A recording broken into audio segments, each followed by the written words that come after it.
Plein d'îles et de récifs, des militaires partout, du pétrole, des requins et une langue de bœuf, des sous-marins et de la sauce soja. Bienvenue aux îles Spratly, en Chine. Taïwan. Aux Philippines. Mais non, à Au Brunei. Vietnam. Malaisie. Quoi? Bon, ici, c'est vraiment la géozarbie.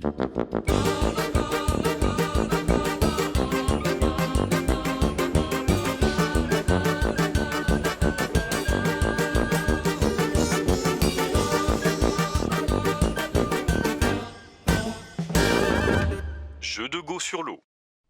10 avril 1983, au large de la Malaisie, un voilier, le Siddhartha, vogue vers l'île d'Amboy Nakei. À bord du bateau, 6 personnes, dont 4 radioamateurs allemands. Ces derniers ont prévu d'installer là-bas une station radio temporaire. Mais alors qu'il approche de son but, le voilier est pris sous des tirs de mitrailleuses. Un plaisancier est fauché et disparaît dans l'eau. Une bouteille de gaz explose, et alors que le bateau coule, les rescapés montent dans le canot de sauvetage. À la dérive, sans eau ni nourriture, et sous un soleil de plomb, ils vivent l'enfer. Au bout de 10 jours, l'un d'eux meurt de déshydratation. Le lendemain, un navire japonais passe par là et récupère les 4 survivants. C'est un soulagement. Mais que s'est-il passé ? En fait, l'îlot d'Amboy Nakei fait partie de l'archipel des Spratly, une quinzaine d'îles et des dizaines de récifs et bancs de sable de mer de Chine méridionale qui sont au centre d'un inextricable conflit impliquant les 6 pays alentours et qui dure encore aujourd'hui. La plus grande de ces îles fait 46 hectares, la plus petite a la taille d'un terrain de football. Surface totale des Spratly, moins de 2 km². Point culminant, 4 mètres. Bref, pas grand-chose, si ce n'est peut-être de magnifiques lagons. Dans l'un d'entre eux, on peut même admirer des requins marteaux. Mais sur chaque île des Spratly, il y a aussi des soldats à la gâchette facile, et ce depuis plus de 50 ans. La situation est si tendue que l'archipel est considéré par l'ONU comme un des points les plus chauds du globe. Visiblement mal renseignés, nos radioamateurs se sont donc retrouvés en plein champ de bataille. Mais alors, comment des îles insignifiantes, avec rien d'autre à offrir qu'une chaleur à crever, un horizon monotone et des requins marteaux, sont-elles devenues aussi disputées ? Pour le comprendre, un petit cours d'histoire s'impose. Avant l'époque moderne, l'archipel est surtout vu comme une zone de récifs propice au naufrage, et seuls les pêcheurs de la région osent s'y aventurer. Au XIXe siècle, les Européens commencent enfin à l'explorer. Et en 1843, le capitaine britannique Richard Spratley donne son nom à une des îles, qui deviendra plus tard celui de l'archipel. En 1877, les Britanniques revendiquent ces îles. Mais c'est en fait la France qui a colonisé l'Indochine voisine qui les annexe officiellement en 1933. Pas pour très longtemps, en 1939, ils sont chassés par les Japonais. Ces derniers, vaincus lors de la Seconde Guerre mondiale, renoncent à leurs prétentions en 1952. Et en 1954, la France est cette fois chassée d'Indochine. Les Spratly se retrouvent alors abandonnés. Tout bascule lorsqu'on prend conscience que le sous-sol marin de l'archipel recèle peut-être de colossales réserves d'hydrocarbures. La zone est aussi réputée riche en poissons. À partir des années 60, Philippins, Taïwanais, Malaisiens et Sud-Vietnamiens occupent les îles qu'ils peuvent. Et déjà, il y a quelques coups tordus. Un jour de 1975, les soldats philippins de l'îlot de Southwest Cay quittent momentanément leur position pour aller sur l'île voisine de Northeast Cay fêter l'anniversaire de leur commandant. Les Sud-Vietnamiens, alliés des Philippins à l'époque, auraient même, paraît-il, envoyé quelques prostituées en cadeau. Mais c'était pour mieux endormir la vigilance des fêtards et envahir discrètement Southwest Cay. Ne jamais faire confiance à un allié. Mais les Sud-Vietnamiens seront punis à leur tour. La même année, ils sont chassés de toutes leurs positions par les Nord-Vietnamiens, vainqueurs de la guerre. Mais le conflit prend une autre dimension en 1988 avec l'irruption de la Chine. Le 14 mars, à Johnson South Reef, la marine chinoise mitraille sans pitié des soldats vietnamiens à moitié immergés et coule 2 de leurs navires. 64 Vietnamiens meurent. Le tout est même filmé. À la suite de cette campagne sanglante, la Chine prend le contrôle de 6 récifs. Elle en piquera même un 7e aux Philippins en 1994. Et très vite, les Chinois y installent de petites forteresses. Aux Spratly, on croise donc beaucoup de requins. Et à la place des marteaux, ils ont des armes.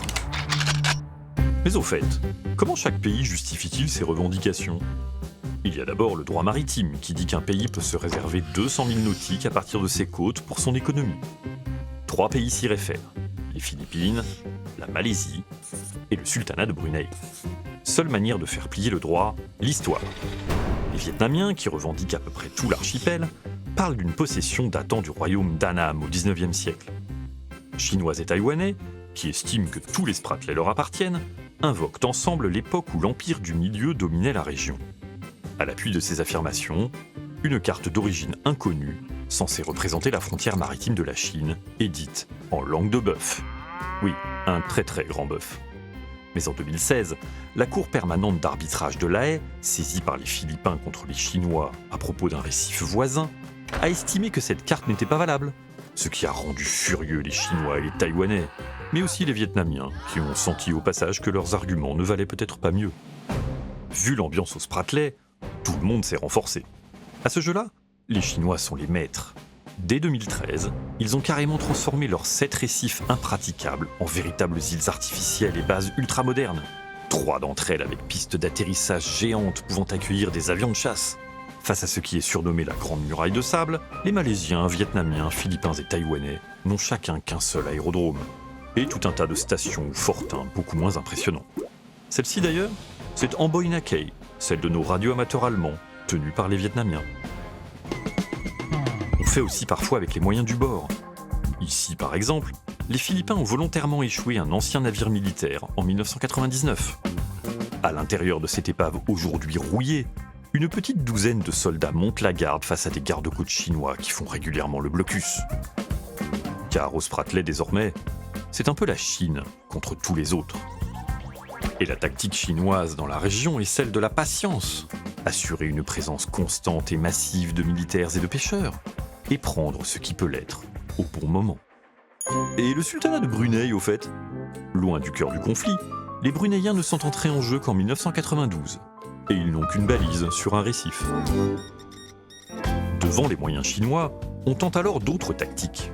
Les Vietnamiens organisent des visites touristiques, des voyages de presse, des commémorations ou des cérémonies religieuses sur leur position. Sur Titu Island, les Philippins financent un village de colons. En 2016, une centaine de volontaires vivaient ici gratuitement et recevaient chaque mois des sardines, du cornet de bif, de l'huile, de la sauce soja et 17 kilos de riz.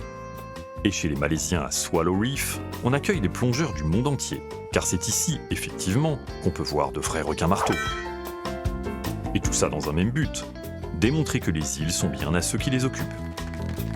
La guerre au Spratlais est aussi celle de la communication. Mais si la température monte autant dans les Spratlais, c'est aussi parce que depuis 2011, sous l'impulsion de Barack Obama, les Américains s'en mêlent. Officiellement, il s'agit de défendre la liberté de circulation. Plus du tiers du commerce maritime mondial passe en effet à proximité de l'archipel. Mais il s'agit aussi de garder un œil sur les sous-marins nucléaires chinois, basés au sud du pays, et qui passent ici pour rejoindre le Pacifique. Dans les Spratlais, la marine et l'aviation américaine patrouillent donc régulièrement. Et dans cette lutte, les Américains ont même fait alliance avec l'ancien ennemi vietnamien, et renoué avec les Philippins. En fait, les États-Unis tentent de contrer une Chine qui est aujourd'hui la 2e économie mondiale et la 2e marine militaire de la planète. Depuis l'arrivée au pouvoir de Xi Jinping, la Chine conteste en effet ouvertement le leadership américain. Et les Spratlais sont pour elle un élément de défense de sa stratégie des nouvelles routes de la soie, qui lui permet de mieux contrôler ses routes commerciales. On comprend donc pourquoi certains craignent le déclenchement d'une guerre ouverte aux Spratlais. D'ailleurs, les accrochages y sont réguliers. La plupart du temps, il s'agit d'incidents sans gravité, mais il y a parfois des morts. Des soldats bien sûr, mais aussi des pêcheurs ou des radioamateurs. Heureusement, ces derniers ne sont pas toujours accueillis à coups de mitrailleuses. Depuis 1995, au moins 3 expéditions ont réussi à installer une station radio sur le récif voisin de Scarborough, que Chinois et Philippins se disputent.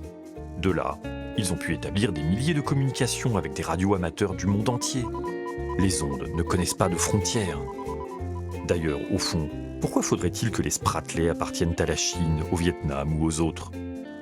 Dans l'histoire, il y a eu en effet 5 projets d'État indépendants aux Spratlais.